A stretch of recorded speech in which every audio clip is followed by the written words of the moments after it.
तो चलिए दोस्तों, आज हम बात कर लेते हैं टॉक इन्वेस्टमेंट की साइड से। इन्वेस्टमेंट की बात करेंगे आज हम।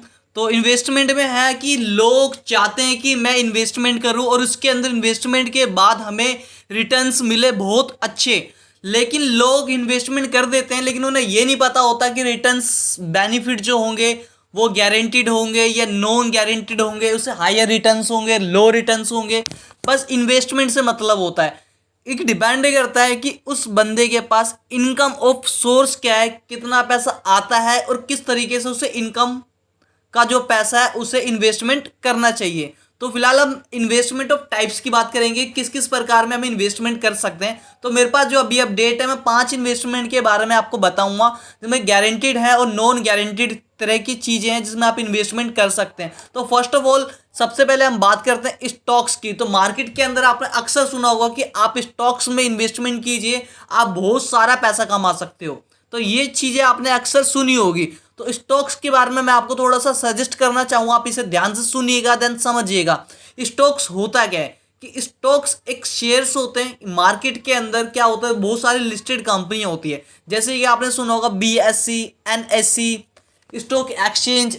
ये क्या होते हैं, बेंचमार्क्स होते हैं। तो इसी के अंदर स्टॉक्स इन्वेस्टमेंट क्या आते हैं, इक्विटीज, फंड मैनेजमेंट, ये सारी चीजें आपने अक्सर सुनी होगी। तो हमारा जो पैसा है, हम स्टॉक्स में हम इन्वेस्टमेंट अगर करते हैं तो वहाँ का जो रेट ऑफ इंटरेस्ट है, मतलब डिपेंड करता है उस कंपनी के ऊपर कि जितने भी हम, मान लीजिए हम एक कंपनी में स्टॉक्स परचेज कर लिया। अच्छा, फॉर एग्जांपल ले लीजिए आप, रिलायंस की कंपनी है, रिलायंस के शेयर है 500 रुपए के, 500 के शेयर आपने 5,000 रुपए के खरीद लिए, 10 शेयर आपने खरीद लिए।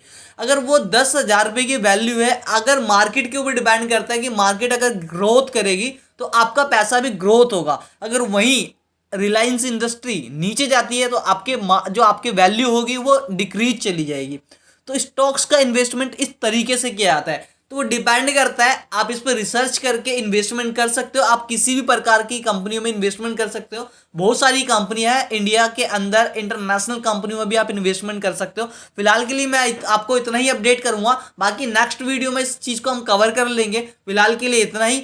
लेकिन सेकंड अपडेट आ रहा है म्यूचुअल फंड्स, ठीक है। तो हम बात कर लेते हैं म्यूचुअल फंड्स के बारे में कि म्यूचुअल फंड्स के अंदर इन्वेस्टमेंट आपके लिए क्यों बेनिफिट है। म्यूचुअल फंड्स क्या है कि आपका जो रेट ऑफ इंटरेस्ट रहेगा इसमें भी फिक्स नहीं होता, लेकिन इसमें एक चीज की श्योरिटी होती है कि जो इसका मैनेजमेंट होता है, ये क्या करती है, AMC के थ्रू चलती है, मतलब एसेट मैनेजमेंट कंपनी।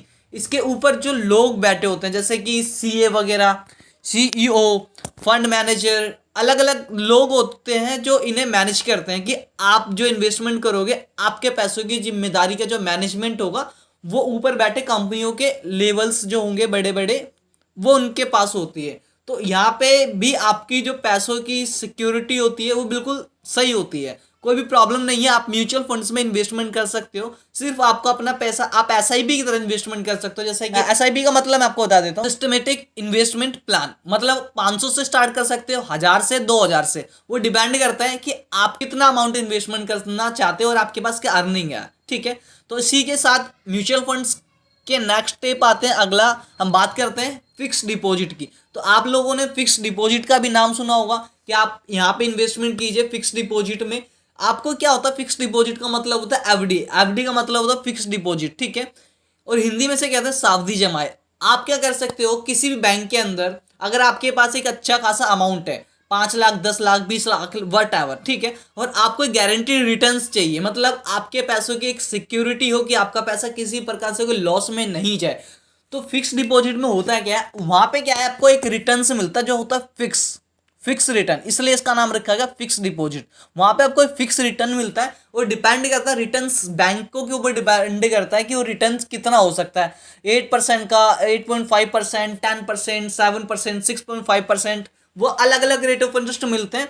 तो वो हो सकता है आपका 5 साल, 10 साल, 12 साल, वो डिपेंड करता है कि आप कितने साल का फिक्स डिपॉजिट कराना चाहते हो, तो वो करा सकते हो। बस इसके अंदर थोड़ी सी प्रॉब्लम ये है कि जब आपका इसे सबसे ये कि आप इसे बीच में मत तोड़िए। कंटिन्यू जितने साल का भी आपने FD कराया उतने साल के बाद ही लीजिए। अगर आप इसे बीच में तोड़ते हो तो आपको थोड़ा सा लॉस हो सकता है। और एंड में क्या है कि जब भी आप ये फिक्स डिपॉजिट आपका कंप्लीट होता है और उसके बाद पैसा निकालते हो तो वो आपका रेट ऑफ इंटरेस्ट पूरा मिलेगा, बस थोड़ा सा TDS डिडक्टेड होता है, 2% चार्जेस होते हैं, उसका ज़्यादा कुछ नहीं होता। इसके बाद हम बात कर लेते हैं क्रिप्टो करेंसीज के बारे में। तो अभी मार्केट के अंदर क्रिप्टो करेंसीज का भी पूरा माया जाल फैला हुआ है। क्रिप्टो करेंसीज का मतलब है ये भी एक हायर रिस्क इन्वेस्टमेंट प्लान है, प्लान नहीं कह सकते आप, एक करेंसीज वगैरह है, अलग अलग करेंसीज, जैसे कि आपने डॉग कॉइन का नाम सुना होगा, बिटकॉइन का नाम सुना होगा, इथेरियम और बाइनेंस, वजीरैक्स, कई सारी कंपनी, कई सारी डॉग कॉइन्स, कई सारे कॉइन्स वगैरह हैं जिसमें आप इन्वेस्टमेंट कर सकते हो। बस इसके अंदर आपके पैसों की जो है ना रिटर्न्स, आप इसमें सोच नहीं सकते आप कितना रिटर्न्स इसके अंदर कमा सकते हो, लेकिन हाँ कमाने के साथ साथ इसकी वैल्यू अगर डिक्रीज चली गई तो आप बहुत लॉस में भी जा सकते हो। तो क्रिप्टो करेंसी इसका भी इन्वेस्टमेंट एक स्पेकुलेशन के तरह आप इसे देख सकते हो, तो कोई प्रॉब्लम नहीं है, करेंसीज के अंदर भी लोग बहुत इन्वेस्टमेंट कर सकते हो क्योंकि इसकी मार्केट बिलियन है, मार्केट जो कैपिटल है वो बहुत बड़ी हो चुकी है, कम से कम इसकी 3 बिलियन से प्लस में है इसका जो है कैपिटल क्रिप्टो करेंसीज की, आप जिसे चेकआउट कर सकते हो गूगल पे फिलहाल, ठीक है। और इसके आगे मैं नेक्स्ट वीडियोज में आपको सजेस्टेड कर दूंगा इसके बारे में और अच्छे से एक्सप्लेन करूंगा। देन बात कर लेते हैं इंश्योरेंस सेक्टर्स के बारे में, ठीक है।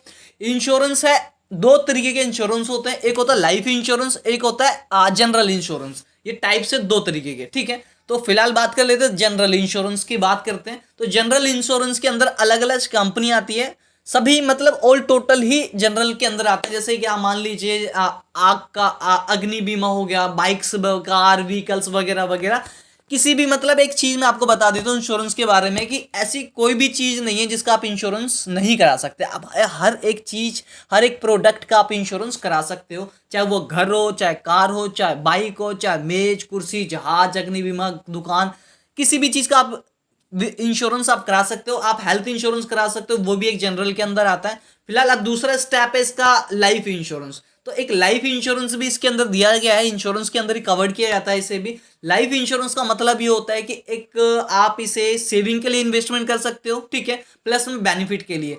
मैं कहने का मतलब है जो इंसान पैसा कमा रहा है, जिस जो पर्सन, मान लीजिए कोई व्यक्ति है वो काम कर रहा है, एक एक्टिव इनकम आ रही है, उस एक्टिव इनकम में 50,000 रुपये उसका मंथली पैकेज, तो 50,000 रुपये इनकम का कुछ परसेंटेज अमाउंट इन्वेस्टमेंट कर सकता है इंश्योरेंस सेक्टर के अंदर लाइफ इंश्योरेंस में, ठीक है। जिससे क्या होगा, उसकी जो लाइफ होगी वो सिक्योर रहेगी कि इन फ्यूचर आने वाले किसी प्रकार की अगर उस पॉलिसी, अगर उन्होंने पॉलिसी ली, उस पॉलिसी होल्डर के साथ किसी भी प्रकार की प्रॉब्लम्स वगैरह होती है, तो जो फाइनेंशियल लॉस उसके खत्म होने के बाद होगी वो कंपनीज कवर करेगी। तो ये बेनिफिट्स रहेगा आपके लिए, ओके।